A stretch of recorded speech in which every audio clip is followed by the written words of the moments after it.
Now let's begin. Nathan Stanton stood at the edge of the cemetery, watching the last handful of dirt fall onto Marie's coffin. The November wind cut through his black suit, but he barely felt it. Grief had a way of numbing everything else.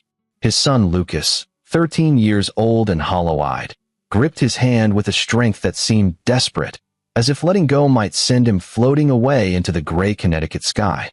The turnout had been modest. Marie had been well-liked in Millbrook, their small town of barely 8,000 souls. But it was a Tuesday afternoon, and people had jobs, lives that continued despite death's interruptions. Nathan noticed the Arnolds hadn't shown up. Stephen Arnold and his wife Rebecca Hartman Arnold owned half the commercial real estate in town, and Marie had done legal transcription work for Stephen's firm. He'd expected at least a courtesy appearance. "Dad," Lucas's voice cracked. "Can we go now?" Nathan looked down at his son, seeing Marie in the shape of his eyes, the stubborn set of his jaw. "Yeah, buddy. Let's go home." The house felt cavernous without her.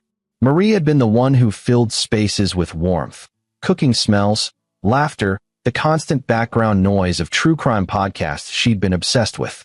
Now there was only silence and the faint chemical smell of the flowers people had sent, already wilting in their vases. Nathan had taken a week off from his job as a civil engineer. His boss had been understanding, even generous. But now, 3 days after the funeral, he was running out of ways to distract himself from the brutality of Marie's absence. She'd been fine one day, tired, sure, complaining of headaches and nausea, but nothing alarming. Then she'd collapsed at her desk. By the time the ambulance got her to Hartford Hospital, she was gone. Acute organ failure, the doctors said. Sometimes the body just gave up, they explained with practiced sympathy. She was only 37. Lucas had taken it hard. He'd barely spoken since the funeral, spending hours in his room with his headphones on. Nathan knew he should probably get the boy into therapy, but right now, he was just trying to keep both their heads above water. "I'm going back to school tomorrow," Lucas announced over their dinner of reheated casserole, one of 17 that had appeared on their doorstep, courtesy of sympathetic neighbors. Nathan looked up. "You sure? You can take more time if you need it." "I need normal." Lucas pushed food around his plate. "Sitting here just makes me think about her." "Okay," Nathan said softly. "But if you need to come home, you call me. Anytime." Lucas nodded, but didn't meet his eyes. That night, Nathan couldn't sleep. He found himself in Marie's home office, a converted spare bedroom where she'd done her transcription work. Her computer sat dark and silent. Her notebooks were stacked neatly on the desk. Everything was exactly as she'd left it, except she would never come back to it. He opened her laptop, not sure what he was looking for. Closure, maybe. Some sense of her. The screen came to life, showing her last browser tabs still open. Legal documents, transcription software, her email. Nathan was about to close it when something caught his eye, an email draft, unsent, dated the day before she died. The recipient was the Connecticut State Police. His heart began to pound as he read. "I have discovered evidence of systematic fraud involving estate manipulation and forgery. Multiple wills have been altered, properties transferred illegally, and vulnerable families robbed of their inheritances. I have documentation proving." The draft ended there. Unfinished. Unsent. Nathan's hands shook as he searched through her files. There, buried in a folder labeled Work Archive 2023, he found them. Scanned documents, photographs of legal papers, a handwritten ledger in Marie's neat script connecting names and dates and dollar amounts. The Arnolds' names appeared again and again. So did Carrie Alvarez, a probate attorney. Robbie Black, a local funeral director. Dean Herring, the middle school principal who also served as a notary public. Marie had discovered something. And then she died. The thought was too terrible to hold. Nathan slammed the laptop shut, his breath coming fast. No, that was crazy. People didn't get murdered in places like Millbrook. This was probably nothing. Marie had been working on some case, found some irregularities, and then died of sudden, unexplained organ failure. Nathan didn't sleep that night. The next morning, Nathan drove Lucas to Millbrook Regional Middle School, watching his son disappear into the building with his backpack slung over one shoulder. Lucas had barely touched his breakfast. Nathan wanted to call him back, keep him home, keep him safe from a danger he couldn't even name. But that was paranoia talking. Grief and sleeplessness were making him see conspiracies where none existed. He went to work, tried to focus on structural calculations and load-bearing specifications, but his mind kept drifting back to Marie's unfinished email. By noon, he'd convinced himself he was being ridiculous. By 2 o'clock, he'd nearly forgotten about it. Then his phone rang. The school's number. "Mr. Stanton?" The voice was tense, almost whispered. "This is Dean Herring. I need you to come to my office immediately." "Is Lucas okay? Did something?" "He's fine. Physically. But Mr. Stanton, this is extremely serious. Please come right away. Use the back entrance by the gym, not the main office. And please, don't call anyone or tell anyone where you're going." The line went dead. Nathan's stomach dropped. He grabbed his jacket and was in his truck before he could think. The 15-minute drive took 8. He parked in the far lot and found the gym entrance, his mind racing through possibilities. Had Lucas gotten in a fight? Threatened someone? Had the grief made him do something dangerous? Principal Herring was waiting by the door, his normally ruddy face pale and sweating despite the cold.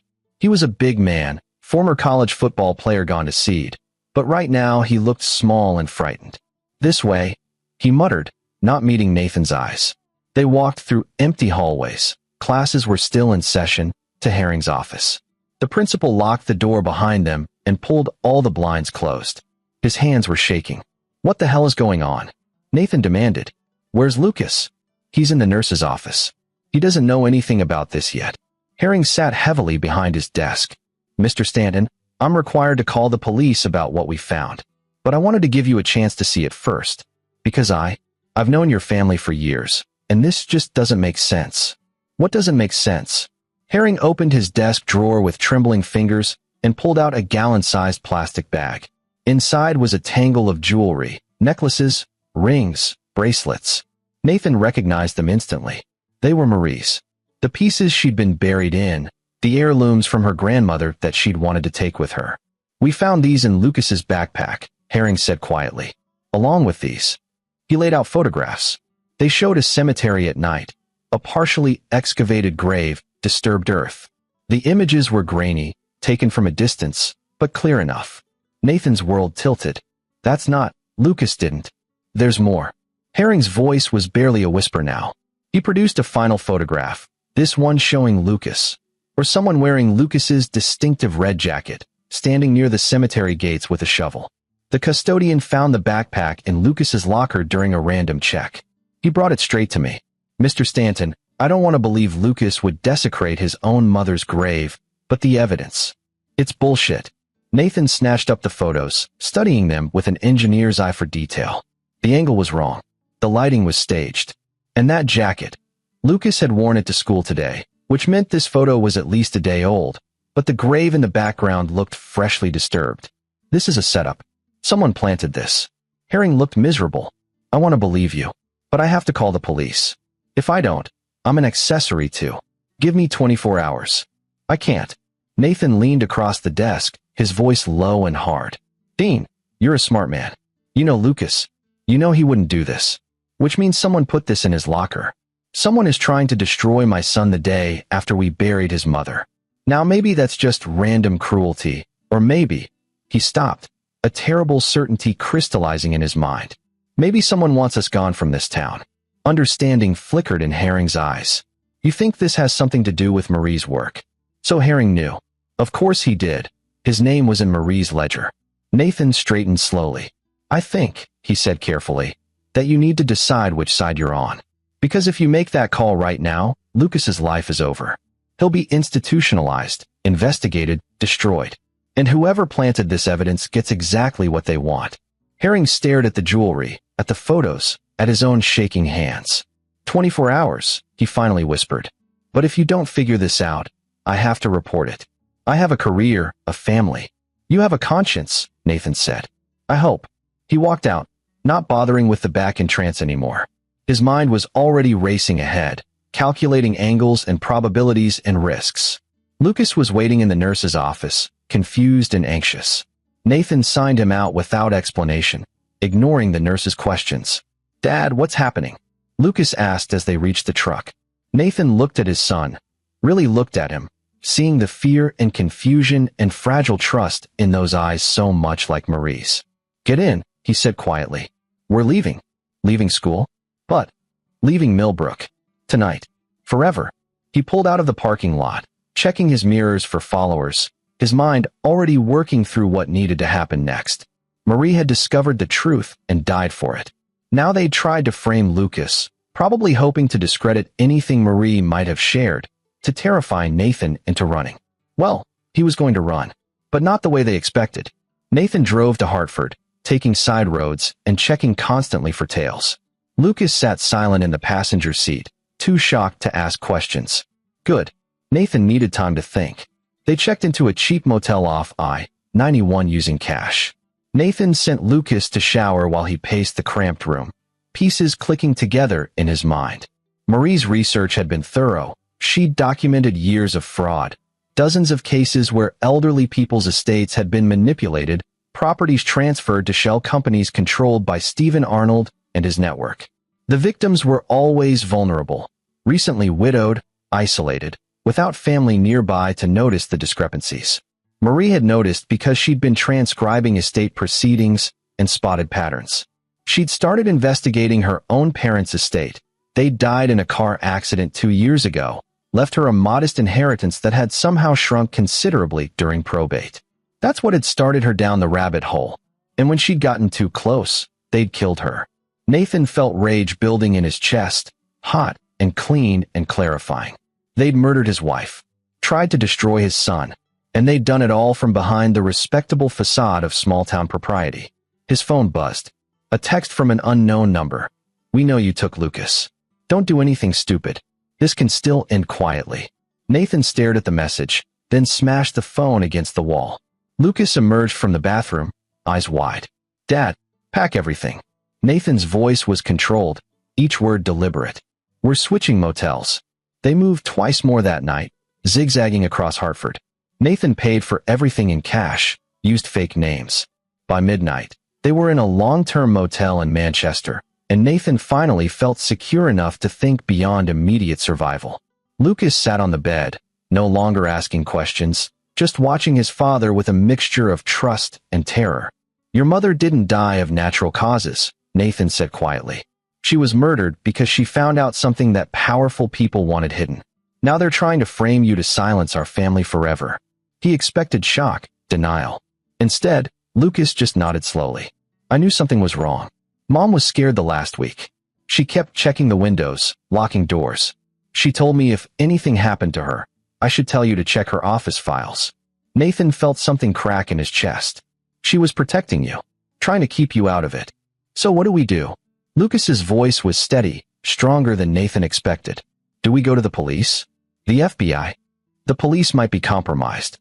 Dean Herring is part of it. He's a notary who signed off on fraudulent documents. Carrie Alvarez is the probate attorney who processed all these fake wills. Who knows how deep this goes?" Nathan ran his hands through his hair.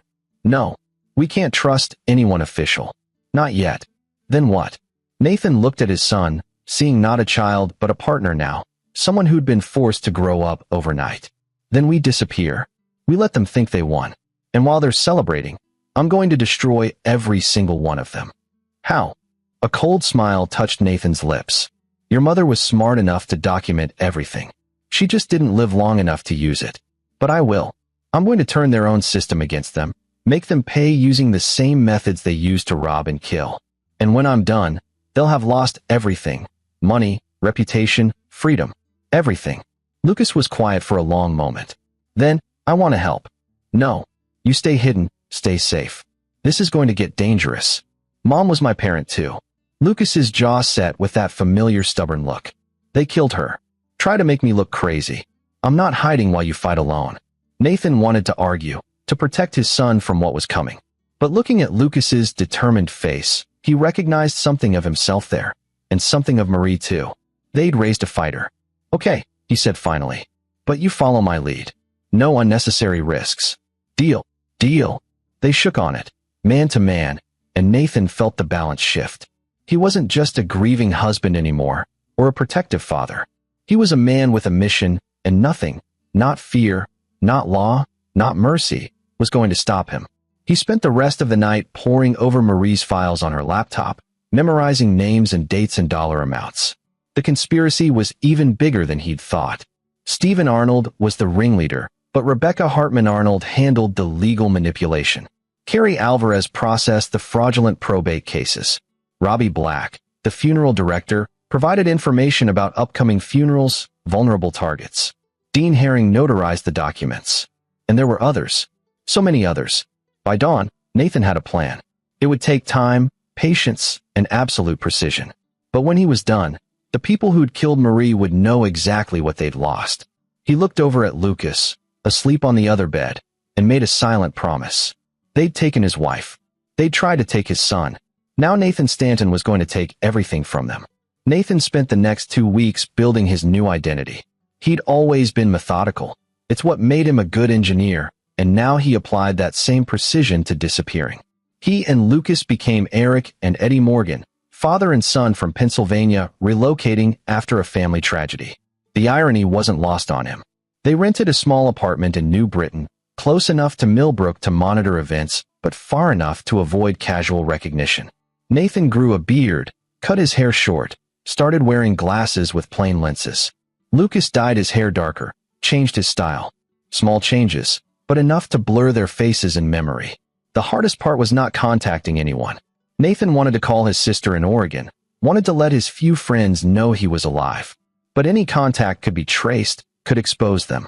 So he stayed silent and watched the news from Millbrook. The story broke after a week. Father and son missing after grave desecration accusation. The police were investigating. Dean Herring had finally reported the evidence after Nathan failed to return.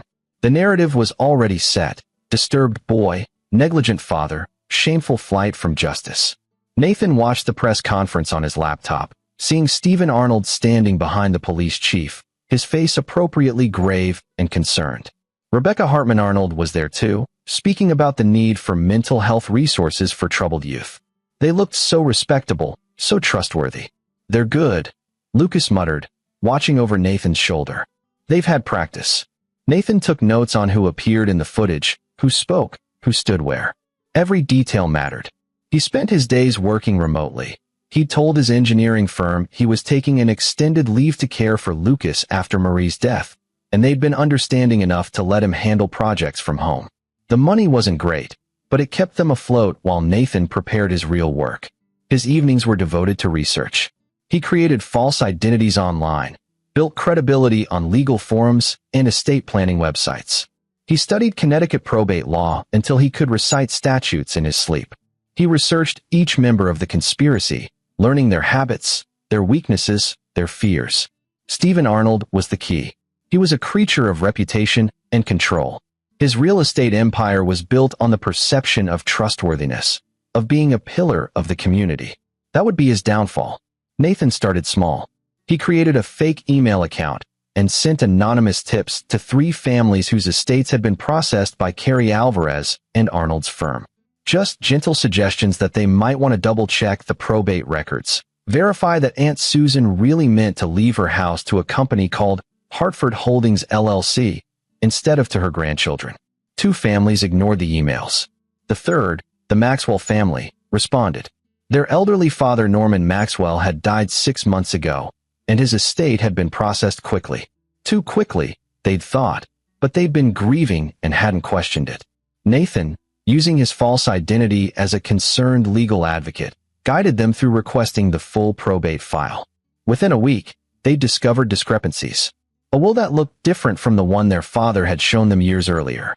Signatures that didn't quite match. A notary stamp from Dean Herring dated 3 days after Norman Maxwell died. The Maxwell family hired a lawyer. Not Carrie Alvarez, an attorney from New Haven who specialized in estate fraud. Nathan watched from a distance as the first crack appeared in Stephen Arnold's empire. The investigation into Norman Maxwell's estate took 3 weeks to gain traction. Nathan spent that time setting up his next moves, each one carefully calculated to apply pressure from a different angle. He'd studied psychology in college, enough to understand that paranoia was contagious. Make people suspicious of one thing, and they'd start questioning everything. He needed the conspiracy to eat itself from within. Using his fake identity, Nathan joined several Connecticut legal discussion boards and started asking innocent-seeming questions. Has anyone else noticed irregularities in Millbrook probate cases? What's the normal timeline for estate settlement? My uncle's took only 2 weeks. Is it common for funeral directors to recommend specific attorneys? He seeded doubt, dropped breadcrumbs, created just enough noise to make people wonder. Meanwhile, Lucas was proving surprisingly useful. The kid had his mother's mind for details and his father's patience. He'd been going through Marie's documentation, creating timelines and connection maps. At 13, he should have been playing video games or worrying about school dances. Instead, he was building a case that would destroy the people who'd killed his mother. Nathan felt guilty about that, but Lucas seemed calmer working on the project than he'd been since Marie's death. Revenge, Nathan was learning, could be a kind of therapy. "Dad, look at this." Lucas pointed to a pattern he'd found. Every estate they stole from had been through Robbie Black's funeral home. He must be scouting targets. So if we shut down Black, we cut off their pipeline. How do we do that? Nathan smiled grimly. Funeral homes are subject to strict state regulations. Let's see how well Robbie's been following them. He spent the next week as Eric Morgan, concerned citizen, filing anonymous complaints with the Connecticut Department of Public Health. Improper embalming procedures, unsanitary conditions, mishandling of remains. Some of the complaints were based on real violations Nathan had discovered through his research. Others were creative fictions designed to trigger inspections. 2 weeks later, Robbie Black's funeral home was shut down pending investigation. Nathan watched the local news with satisfaction as Robbie stood outside his closed business, face red and furious, insisting it was all a misunderstanding. One down. The pressure was building. Nathan could see it in the news coverage, in the social media posts from Millbrook residents. The Maxwell family's lawsuit was getting attention. Other families were starting to ask questions about their own estates. The state inspector had found real violations at Black's funeral home. Nothing criminal yet, but enough to keep it closed. And Stephen Arnold was getting nervous. Nathan knew this because he'd set up monitoring software on Arnold's publicly available social media. The man's posts had gone from confident community updates to defensive explanations to long absences. He was feeling the walls close in. Good. Nathan's next move targeted Rebecca Hartman Arnold directly. She was a lawyer, subject to ethics complaints through the Connecticut bar.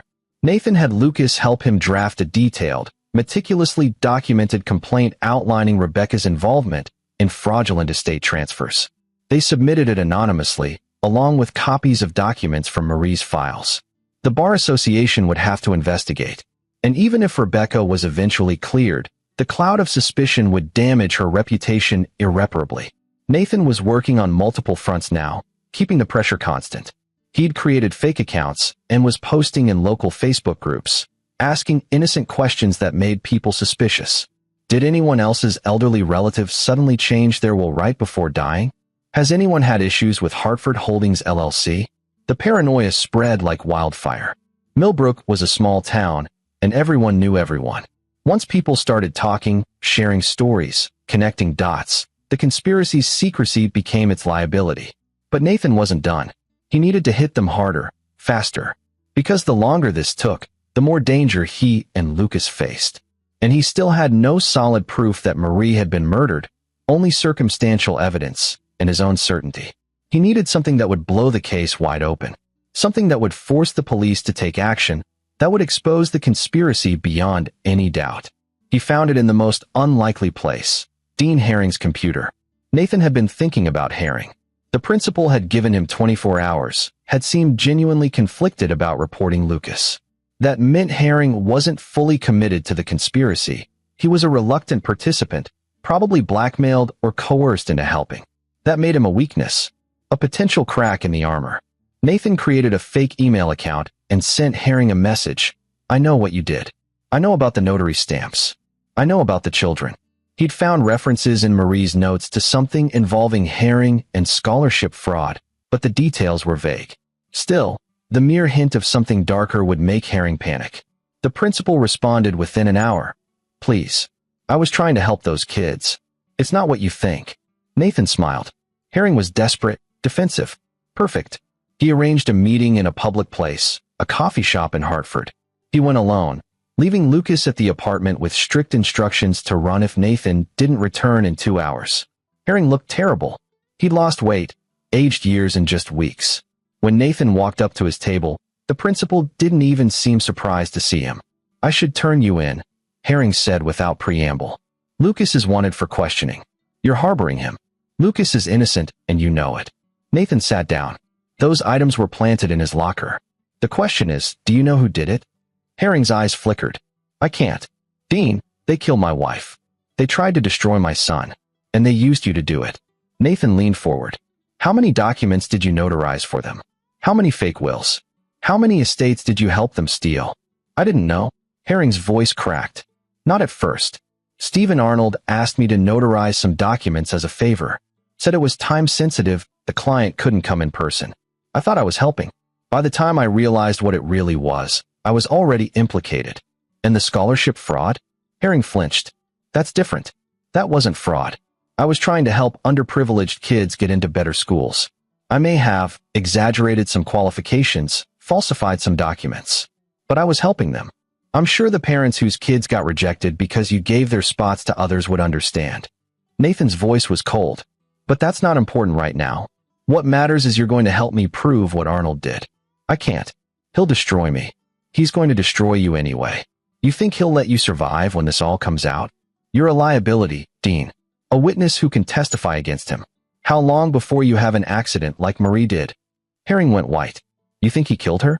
But the doctors said organ failure. Poison can look like natural causes if you know what you're doing. And Stephen Arnold has resources. Nathan pulled out his phone, showed Herring a photo from Marie's files, a ledger showing millions in stolen assets. He's killed for this much money before. He'll kill again. The principal stared at the evidence, hands shaking. Finally, what do you want me to do? You're going to wear a wire and get Arnold to confess. That's insane. He'd never. Then I'll release everything I have about your scholarship fraud to the State Board of Education, the media, and every college you've ever worked with. You'll lose your job, your pension, probably go to jail. Is that what you want? It was a bluff. Nathan had no interest in destroying Herring, who seemed more foolish than evil. But the principal didn't know that. Herring buried his face in his hands. When he looked up, his eyes were red but determined. If I do this, you have to promise my family will be protected. Stephen has friends everywhere. If he finds out I betrayed him, you'll have immunity. I'll make sure the FBI knows you cooperated. Another bluff, but a convincing one. Herring nodded slowly. Okay, what's the plan? Nathan spent the next 3 days preparing. He bought a high-quality recording device, small enough to hide, sophisticated enough to capture clear audio. He coached Herring on what to say, how to guide the conversation, how to get Arnold to incriminate himself. The plan was simple. Herring would tell Arnold that Nathan Stanton had contacted him, threatening to expose everything unless Arnold paid him off. Arnold would either try to bribe Herring to handle it, or he'd reveal enough about the conspiracy to prove his guilt. Either way, they'd have evidence. The meeting was set for a Saturday morning at Arnold's real estate office. Nathan would be waiting outside in a van Lucas had helped him rent, monitoring the audio feed. Are you sure about this? Lucas asked as they drove Herring to the meeting. No, Nathan admitted.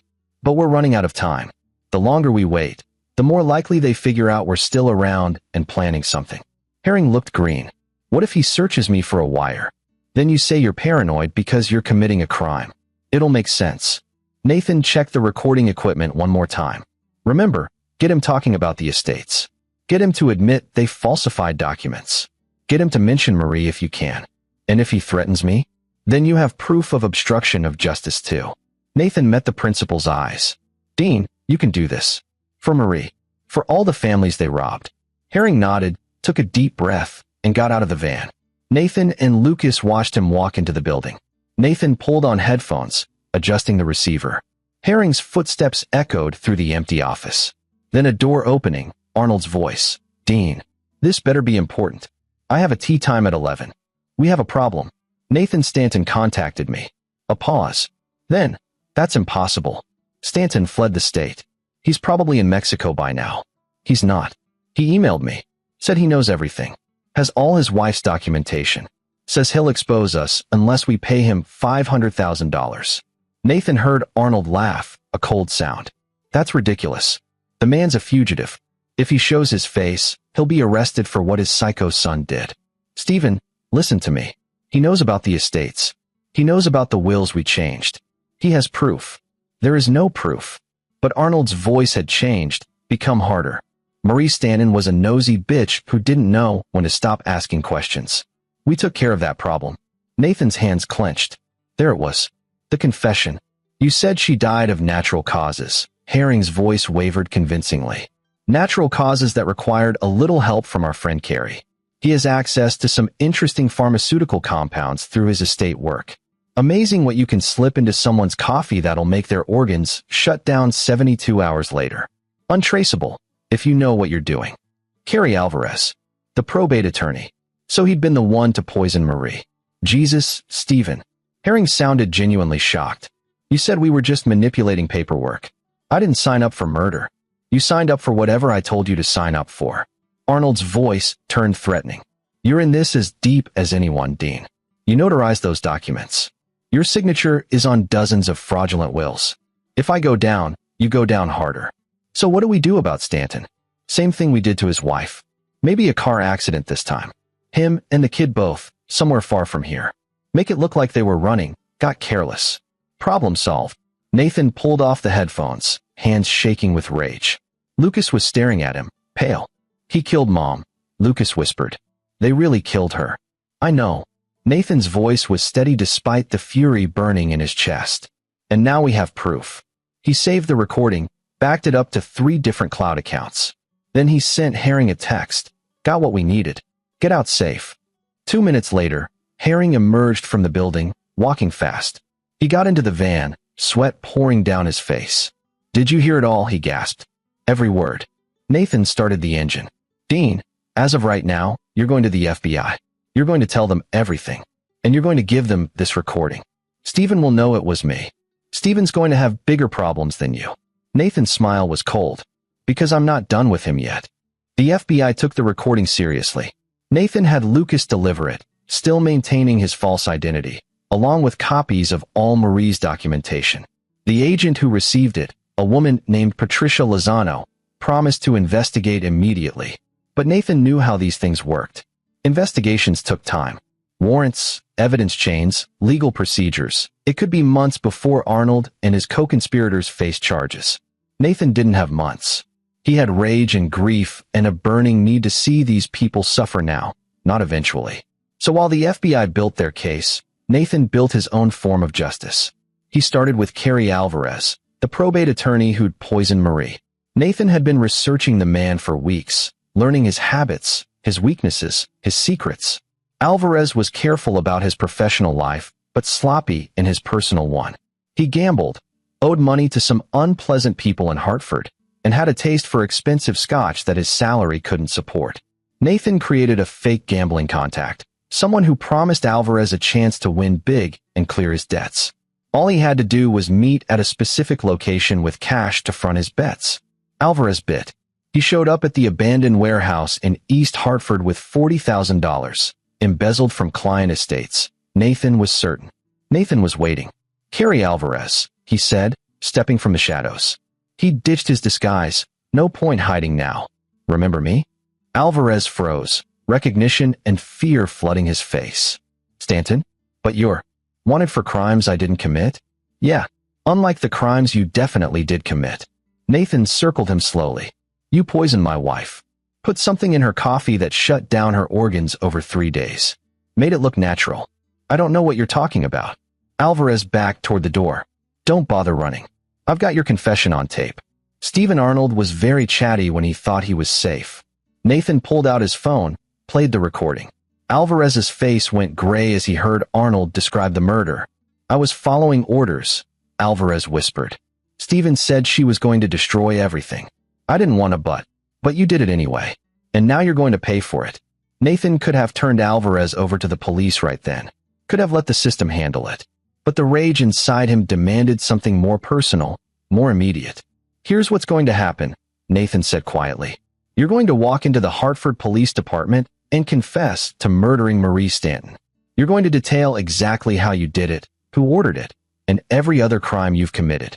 And if I don't, then I release evidence of your embezzlement to your clients, your gambling debts to your creditors, and this recording to the media. You'll be dead within a week. either from one of your loan sharks or from someone in Arnold's network silencing you. Is that what you want? Alvarez was shaking now. If I confess, I'll go to prison forever. Better than being dead. And who knows? If you cooperate fully, maybe you get a deal. Maybe you see daylight again before you're 90. Nathan stepped closer. But mostly, you confess because you killed an innocent woman who was just trying to do the right thing. You destroyed a family, and you need to face that. Something broke in Alvarez then. He sank to his knees, sobbing. I'm sorry. God, I'm so sorry. I never wanted any of this. Steven said it would be easy money, just some paperwork changes, helping people who were gone anyway. I didn't know it would lead to murder. But when it did, you went along with it. Nathan felt no pity, only cold satisfaction. Get up. We're going to the police. Now. He walked Carrie Alvarez into the Hartford Police Department at 9 p.m. on a Tuesday night. The attorney confessed to everything. The estate fraud, the embezzlement, and the murder of Marie Stanton through toxic poisoning. He implicated Stephen Arnold, Rebecca Hartman Arnold, Robbie Black, Dean Herring, and 4 others Nathan hadn't even known about. The police arrested Nathan, of course. But when they matched his story to the evidence the FBI had received, when they verified the recording and saw Marie's documentation, the charges against him and Lucas evaporated like morning fog. The conspiracy collapsed within 72 hours. Stephen Arnold was arrested at his home at 6 a.m. the next morning. The news crews captured him in handcuffs, his expensive suit rumpled, his face no longer confident, but stunned and terrified. Rebecca Hartman Arnold was taken from her law office an hour later. Robbie Black was arrested at his closed funeral home.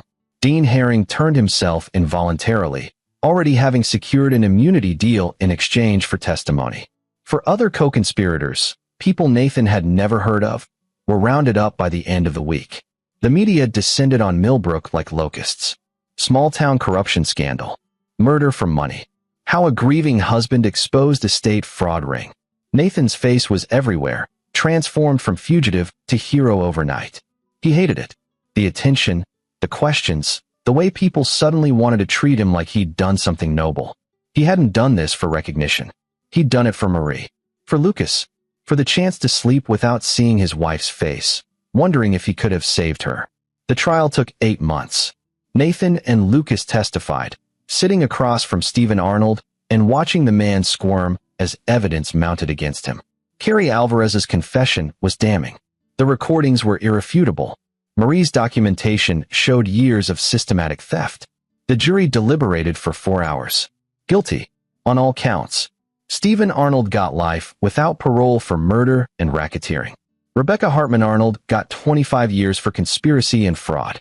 Carrie Alvarez, in exchange for his confession, got 40 years with possibility of parole. Robbie Black got 15 years. Dean Herring, thanks to his immunity deal, got probation and lost his job but avoided prison. Nathan watched the sentencing from the back of the courtroom, Lucas beside him. When the judge read the verdict for Arnold, Nathan felt something release in his chest. Not relief, not exactly. Maybe just exhaustion. Is it over? Lucas asked quietly. Yeah, Nathan said. It's over. But it wasn't, not really. The lawsuits came next. Families whose estates had been stolen filed claims against Arnold's empire. The state seized his assets, including properties and accounts. There was enough recovered money to partially compensate most of the victims, though nothing could restore what they'd lost in time and grief. Nathan and Lucas were offered a settlement, compensation for Marie's murder, for the trauma, for the false accusations. Nathan took enough to ensure Lucas's college education was covered and donated the rest to a fund for the other victims. They couldn't stay in Millbrook. Too many memories, too much press attention. Nathan accepted a job offer from an engineering firm in Vermont. Good money, quiet location, a chance to start over. On their last day in Connecticut, Nathan took Lucas to Marie's grave. Someone had cleaned it, replanted flowers, put up a new headstone that read, Marie Wade Stanton. Beloved wife, mother, and seeker of truth. Your courage changed everything. Lucas placed flowers on the grave, then stepped back. Do you think she knows? That we got them? I think she knows. Nathan put his arm around his son's shoulders. I think she's proud of you. Of both of us. I miss her. Me too, buddy. Every day. They stood in silence for a while, the November wind cold around them. Exactly a year since Marie had been buried. Then Nathan squeezed Lucas's shoulder. Come on, we've got a long drive ahead. The Vermont house was small but comfortable, set on 3 acres of wooded land with a view of mountains. Nathan enrolled Lucas in the local high school, where he quickly made friends and joined the robotics club.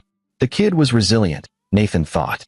Stronger than anyone should have to be at 14. Nathan threw himself into his work, designing bridges and buildings with the same precision he'd applied to bringing down Stephen Arnold. But at night, alone in the house with Lucas asleep upstairs, he sometimes pulled out Marie's laptop and looked at her unfinished email to the police.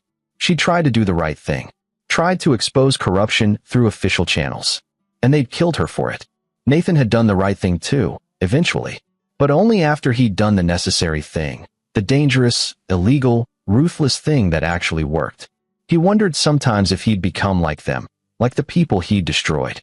If revenge had corrupted him the way money had corrupted Arnold. But then he'd remember Marie's face, Lucas's trauma, the dozens of families who'd been robbed. And he'd know that what he did was different. He'd given them justice when the system couldn't. He'd made the guilty pay. That had to count for something. A year later, Nathan received a letter. No return address, postmarked from Boston. Inside was a newspaper clipping. Stephen Arnold had been found dead in his cell. Heart attack, the article said, though there were rumors of foul play. There was also a brief note in handwriting Nathan didn't recognize. Some debts are paid in full. Thank you for what you did. Nathan burned the letter, but he knew what it meant. Someone whose family had been destroyed by Arnold's conspiracy had taken matters into their own hands. Someone else seeking justice in whatever form they could find. He should have felt vindicated. Instead, he just felt tired. Lucas found him in the kitchen that evening, staring at nothing. You okay, Dad? Yeah. Nathan managed to smile. Just thinking. About Mom. Always about Mom. Lucas sat down across from him. He was 15 now, nearly as tall as Nathan, his voice deeper, his face losing its boyish softness. Growing into a man who'd been forged by tragedy and tempered by survival. I'm glad we did what we did, Lucas said quietly. I'm glad we didn't just let them win. Even though it was illegal, dangerous, even though. Lucas met his father's eyes. Mom taught me that standing up for what's right isn't always easy or safe. You showed me that sometimes you have to fight for justice because no one else will. Nathan felt his throat tighten. Your mother would have done it the legal way. Would have trusted the system. Maybe. Or maybe she would have done exactly what you did, if she'd had the chance. Lucas reached across the table, gripped his father's hand. We got them, Dad. We made them pay. And now we get to live. That's what matters. Nathan squeezed his son's hand, feeling the strength there, the certainty. Maybe Lucas was right. Maybe this was as close to a happy ending as they were going to get. Alive, together, free from the people who'd tried to destroy them. Outside, the Vermont winter was settling in, snow beginning to fall across the mountains. Inside, Nathan and Lucas sat together in the warm kitchen, 2 survivors who'd fought darkness and won. Not the ending Nathan would have chosen, but the one they'd earned. And in the end, that was enough. This is where our story comes to an end. Share your thoughts in the comments section. Thanks for your time. If you enjoy this story, please subscribe to this channel. Click on the video you see on the screen, and I will see you there.